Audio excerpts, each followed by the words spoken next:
movement. So you all then have a common enemy. So it has to be dealt very carefully, and military is not the solution.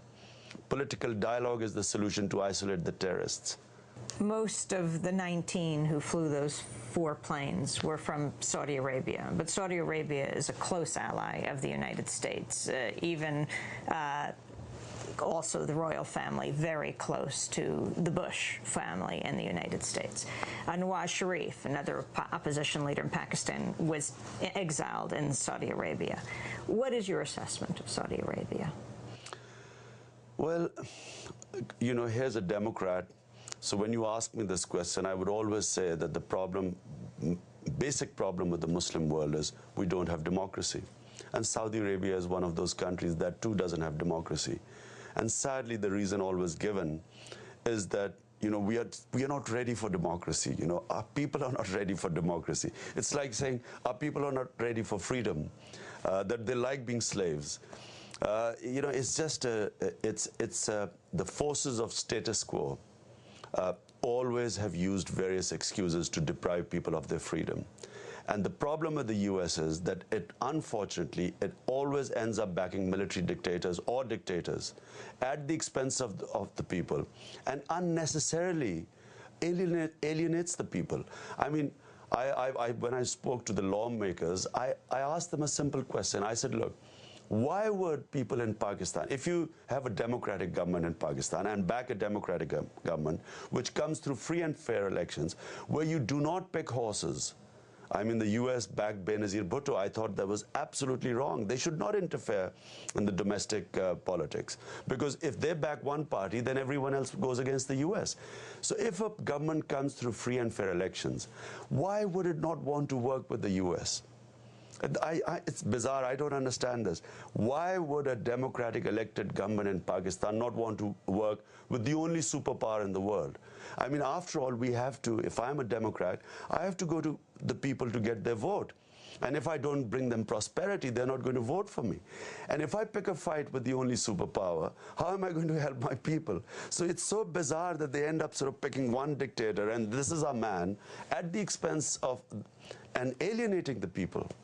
Osama bin Laden, believed to be in the northwest frontier of Pakistan. Your thoughts? How can anyone say where he is? I mean, I don't understand. This is all pure speculation. He could be anywhere in the mountains of Afghanistan. I don't think people have any idea what this whole region is. These are wild, mountainous countries. There is no border. There's a 1,500-mile border with Afghanistan and Pakistan.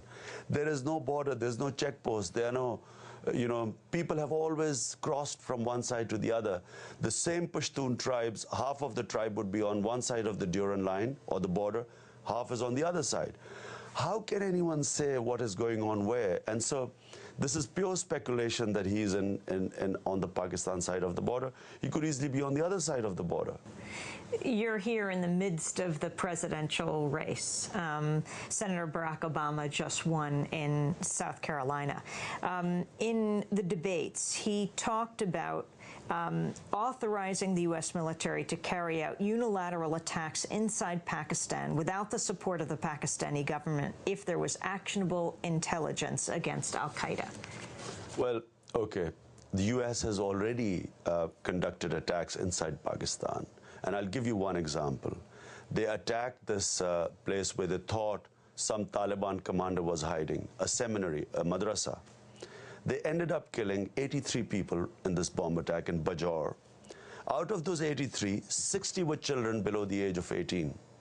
As a result of that attack, there was an immediate suicide bombing. A bomber walked into a camp, Pakistan military camp, killed 50 soldiers. Now, if the US gets it wrong and does these attacks, which it has got wrong several times, killed innocent people, all that is happening is that those people, because the US is just doing aerial bombing, those people then attack the Pakistan army. And as I said, the casualties that the Pakistan army is taking, it's unsustainable. You know, they are having 40, 50 soldiers dying a day. When innocent people are killed, and among the Pashtuns, they take revenge against the Pakistan army. They've done suicide bombings inside the GHQ in Rawalpindi. They've gone inside the commando base and blown up soldiers. So if the US has this intelligence, surely if the Pakistan army is taking these casualties, they should take them into confidence and tell them to deal with the situation, rather than taking unilateral action and then most of the time getting it wrong, ending up alienating the people, and then people taking their anger out on the Pakistan army. There's been polls done in Pakistan that show a serious amount of support for Osama bin Laden, that he is actually more popular than President Bush. Well, you know, this is the issue. Why is that the case? On 9/11, when everyone in Pakistan from across the political spectrum stood with the US, why is it now that the situation has come to this, that basically when you say support for Pakistan, Osama bin Laden, it basically means anti-American. At the moment, anti-Americanism is growing in Pakistan. This should be, you know, carefully tackled. It's not a black and white thing that you are with us or against us. You know, they hate us. Why do they hate us? You should find out, why is this alienation going on?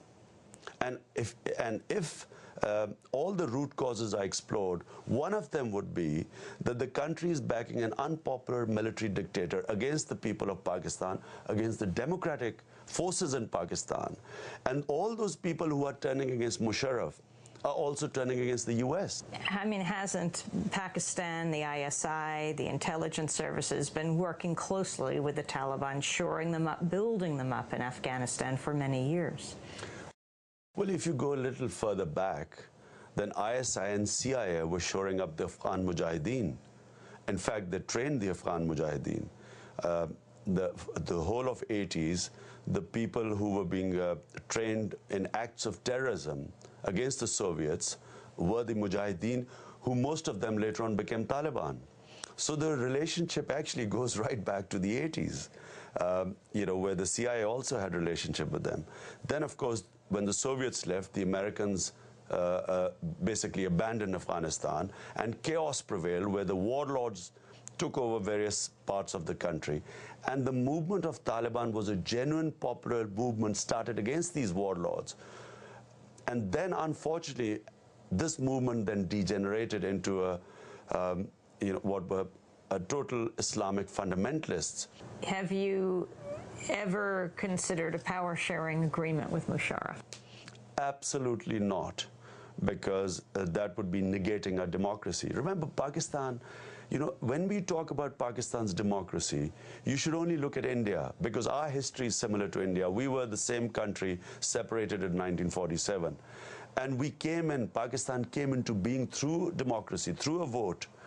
And people in Pakistan are quite prepared for democracy. There's a level of maturity that prevails amongst the people. Our problem has been, unfortunately, because of this threat of a neighbor 7 times the size, we became a security state. And army became very strong and actually kept interfering in the democratic process. So the way to go about bringing democracy to Pakistan is free and fair elections, independent justice system, not power sharing with a military dictator. Do you think Musharraf should resign? He should have resigned a year back, but he certainly, if we want stability in Pakistan, he must go. He is now the cause of instability in the country. He's attracting terrorism. The people who were not terrorists before, because of him, are now picking up the gun, because they're losing faith in the democratic process. When you have rigged elections, when people feel that through their vote they cannot change the system, they are eventually going to pick up the gun.